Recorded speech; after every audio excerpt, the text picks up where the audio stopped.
अपने मुद्दे पे जाने से पहले आज जो बिहार की सियासत में एक बड़ी घटना हुई, एक बड़ी सियासी घटना जहां पर मुकेश सहनी महागठबंधन में शामिल हो गए। बिहार की सियासत से जुड़ी बड़ी खबर आपको बता रहे हैं। मुकेश सहनी की पार्टी महागठबंधन में शामिल। बिहार में एनडीए को लगा बड़ा झटका। 3 सीटों पर वीआईपी लड़ेगी चुनाव। तेजस्वी यादव ने वीआईपी को 3 सीटें देने का ऐलान किया।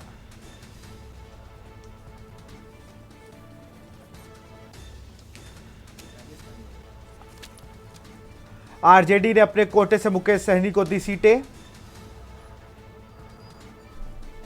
आरजेडी के कोटे में थी 26 सीटें। बिहार की सियासत से जुड़ी बड़ी खबर।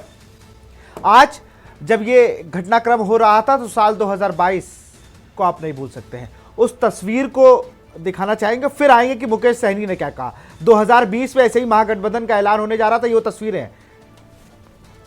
तब प्रेस कॉन्फ्रेंस छोड़कर भागे थे, माफ करिएगा, चले गए थे वहां से। इस महागठबंधन का हिस्सा लोग उन्हें मनाने की कोशिश कर रहे थे मुकेश सहनी को। तब वो खड़े होते हैं और उस पूरी प्रेस कॉन्फ्रेंस है, तब उनके बगल में तेज प्रताप यादव बैठे थे। ये 2020 की तस्वीरें हैं जो आप अपनी टीवी स्क्रीन पर देख रहे हैं। और आज मुकेश सहनी ने महागठबंधन में शामिल होने के बाद क्या कुछ कहा वो सुन लेते हैं। आज प्रेस कॉन्फ्रेंस में राष्ट्रीय जनता दल के सभी नेतागण, हमारे वीआईपी पार्टी के सभी वरिष्ठ नेतागण, नेता प्रतिपक्ष हमारे श्री तेजस्वी प्रसाद यादव जी और तमाम हमारे मीडिया के बंधु, आप सभी को बहुत बहुत धन्यवाद। आज हम लोग महागठबंधन, इंडिया गठबंधन के पार्ट हम लोग बने हैं और निर्णय यही है कि आगे लड़ाई लड़ना है। हम लोग हमेशा लालू प्रसाद यादव जी के विचारधारा को मानने वाले लोग हैं। गरीब पिछड़े समाज में जन्म लिए हैं। संघर्ष के बदौलत आज हम लोगों ने अपने मुकाम को हासिल किया है। और जब मैं मुड़ के देखता हूं तो हजारों समस्या हमारे परिवार में, हमारे लोगों के बीच में है। उस समस्या को दूर करने के लिए बॉम्बे के ऐशो आराम जिंदगी को छोड़कर मैं बिहार आया, अपने लोगों के लिए लड़ाई लड़ने लगा, आंदोलन किया। आंदोलन से हमने एक पॉलिटिकल पार्टी बनाया और आपने देखा कि किस तरीके से हमने संघर्ष करने वाले लोग,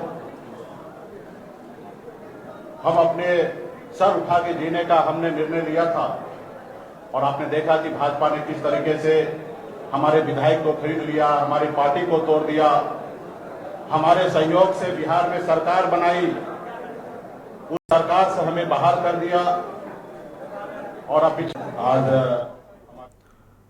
ये 2 तस्वीरें हैं। एक तरफ 2020 जब महागठबंधन का ऐलान हो रहा था, चुनाव की बातें को लेकर हो रहा था, उस पर किस तरीके से मुकेश सहनी उठ के गए। और आज लालू प्रसाद यादव की विचारधारा को मानने वाले लोग हैं हम लोग, इन बयानों के साथ वो महागठबंधन में शामिल हो गए। इसी खबर पर हमारे साथ राजनीतिक विश्लेषक और बिहार की राजनीति को बहुत अच्छी तरीके से समझने वाले असित नाथ तिवारी जी जुड़ चुके हैं। असित सर, अगर बात की जाए तो एक ये बड़ा घटनाक्रम हुआ है एनडीए के साथ, क्योंकि एक भी सीट जहां 40 सीटों पर लड़ने वाले थे और उन्होंने कहा था हम एनडीए के साथ हैं, एनडीए का घटक दल है, और अब आज महागठबंधन में शामिल हुए हैं मुकेश सहनी। निश्चित तौर पर देखिए, एक राजनीतिक घटना है, क्योंकि इस बीच मुकेश सहनी ने जिस तरह से बिहार में मेहनत की है और आरक्षण को एक मुद्दा बनाया है और अपने स्वजातियों को अपने से जोड़ने की जो कोशिश की, तो वो एक बड़ा राजनीतिक घटनाक्रम है बिहार के लिए। और निश्चित तौर पर जहां तक मेरी समझ है कि मुकेश सहनी जिसके साथ होंगे, उसके साथ 1 से 1.5% वोट का टर्नआउट कराने में वो सक्षम होंगे। एनडीए ने बहुत कोशिशें उनको जरूर की अपने साथ लाने के लिए, लेकिन तब वो 3 सीटों पर अड़े थे और 3 सीटों से नीचे नहीं आए। एनडीए के लिए बड़ा मुश्किल ये था कि बड़ा घटक दल है, यहाँ जेडीयू, उसके लिए 60% तो अकेले जेडीयू को चाहिए घटक दल में।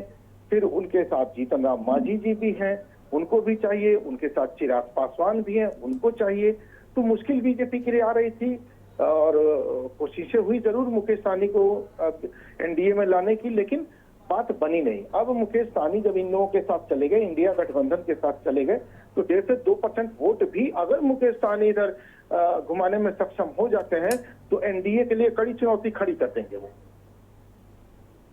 बिल्कुल। और एक चीज और भी है, जिस तरीके से कि लगातार जो बिहार में महागठबंधन, अगर इंडिया गठबंधन की बात करें, वो जितना एग्रेसिवली काम कर रहा है, अगर उसको 2 नेता छोड़ के जाते हैं तो उसके पास ये इंडिया गठबंधन के पास ताकत है कि वो वहां पर विपक्ष जो मतलब दूसरा इंडिया गठबंधन है वहां से 4 नेता तोड़ के ला रहा है।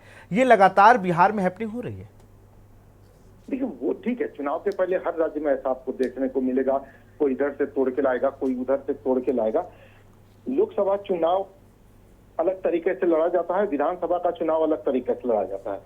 यही गठबंधन अगर विधानसभा चुनाव में आपको दिख रहा होता तो मैं दावे के साथ कहता कि इंडिया गठबंधन की सरकार स्पष्ट बहुमत से बन जाएगी।